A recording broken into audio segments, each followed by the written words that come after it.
Hi everyone, I'm sure you've seen my other videos with the Neo Geo stuff, and I make the mini marquee kits to replace the old EL panels, and I've now also made the credit display boards, and I made some special ones for Gadget UK so that he could use them for testing his repairs.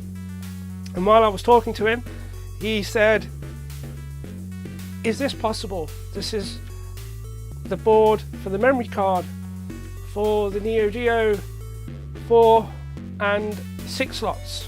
The 2 slots already have the memory card built into the board.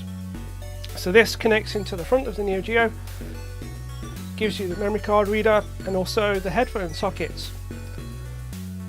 So I took the challenge on, and luckily I have a friend who has a 6 slot, and this is his board that he sent me, and I managed to find an original card online and started to work. I actually found some information online which had the connections between here and here.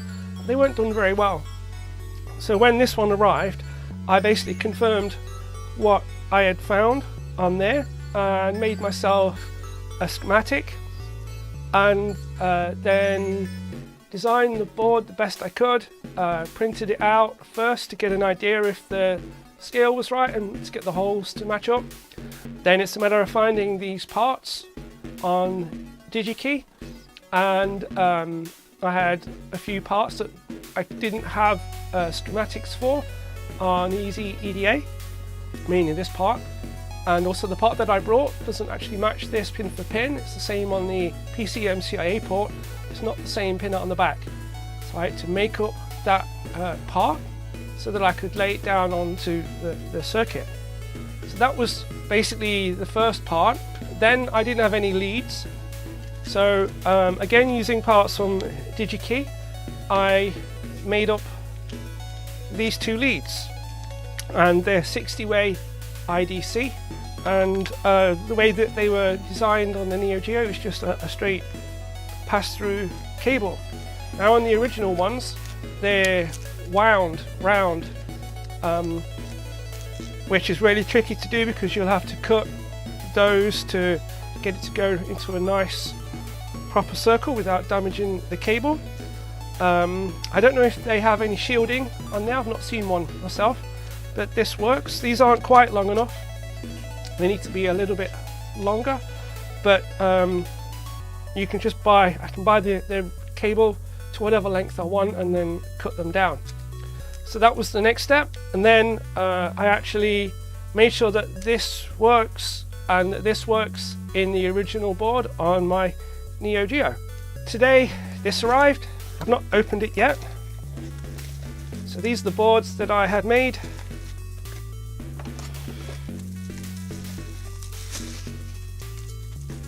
Sorry, it's a bit difficult to get a good shot because of how the light reflects in this room. So let's open this up.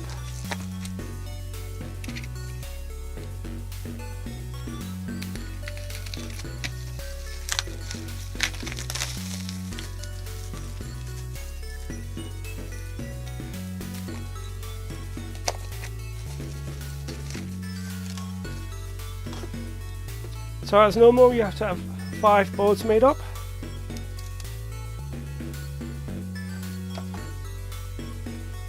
So this is the design that I came up with, and I pretty much copied how it was done with the connections from this one that go between there and up to the top, and then the connections across the bottom go through the wires to there. So you can see that they run down there and then connect up, and then there's the ground planes. All of the second rows on the connectors are connected to ground. We then have the headphone sockets and the connector on the back for the headphone socket. Let's tilt that up. So the first thing that I want to check is, does it fit onto this? This is the backing board that this fits into, and then this fits into the cabinet.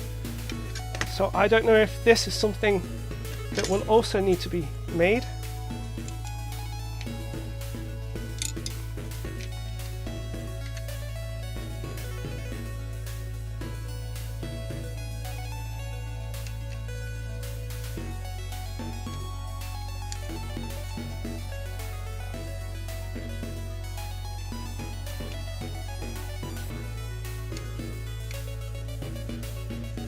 Okay, step 1 is looking good, so it is the correct size.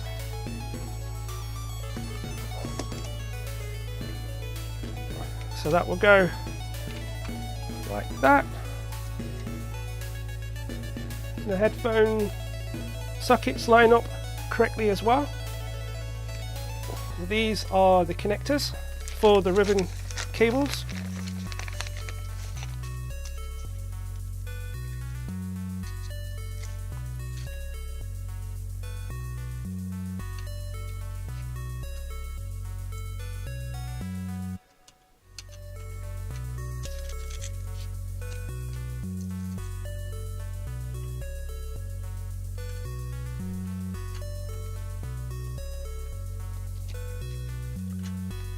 Okay, so they go in okay. The holes look like they're off by a tiny amount, but there was nothing actually through those holes on the original anyway, so that's not a major problem, but I can tweak that. Now we have the actual PCMCIA socket.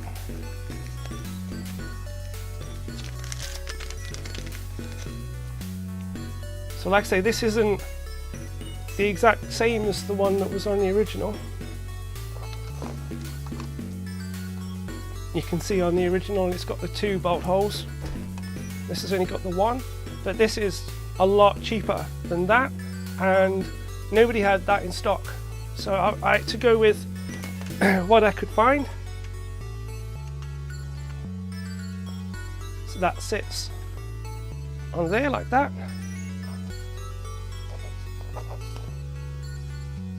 And then our card slots in. So I have a feeling I might need to tweak the position of that. I mean, I don't think it's a major problem. Looks okay. I know that I'm going to have to like 3D print that part, which is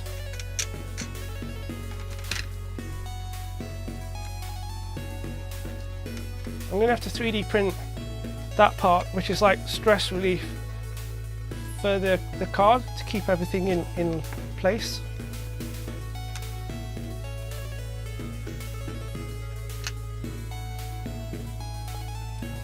The holes look okay on there. These are the audio jack connectors.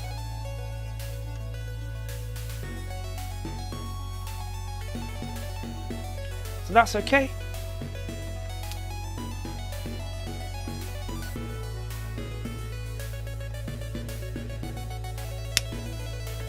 I don't have any of the right angle JST,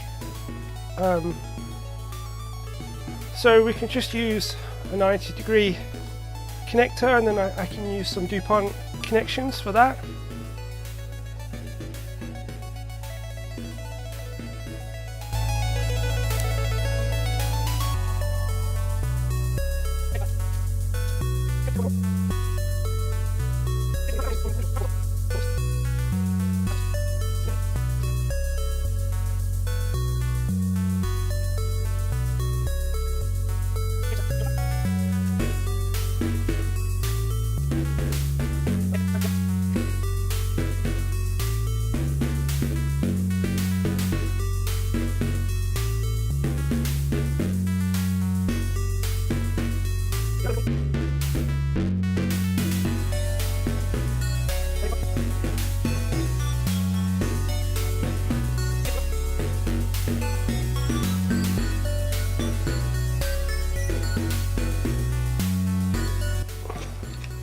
We then have the ribbon cables.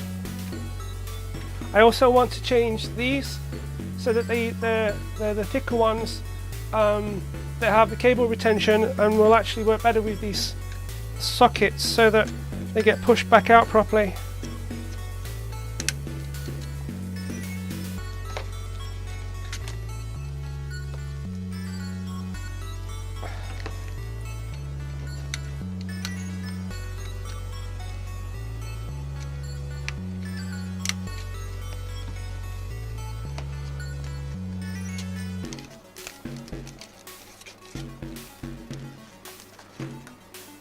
So there we have our new one, and there's our old one. I guess now it's just a matter of plugging it in and seeing what happens.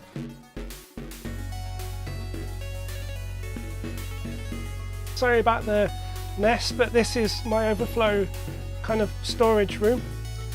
So we've got the board connected up, got the ribbon cables that go into the Neo Geo 4 or 6 slot, and they're marked up as connector 6 and connector 7 on that side, and the board is labelled up the same. So the first thing is to power this on without the memory card, just to make sure that everything's still okay.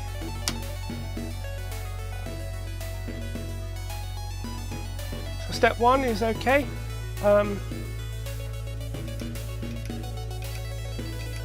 So we have, we can get that in. It's memory card test. So moment of truth.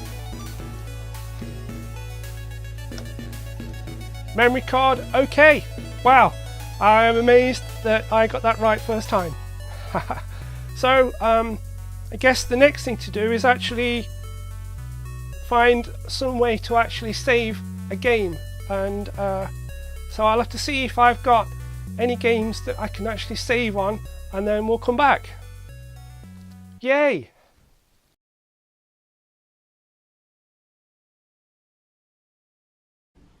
I'm just going to tag this onto the end of the video, but I 3D printed this strain relief, so the card will fit in just like the original does.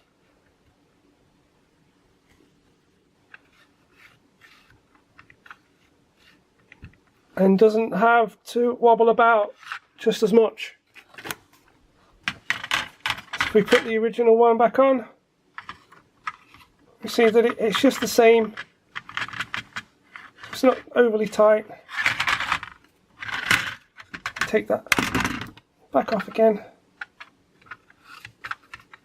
So that will just go in and hold the card in place. So just adding that on to the end of the video, really.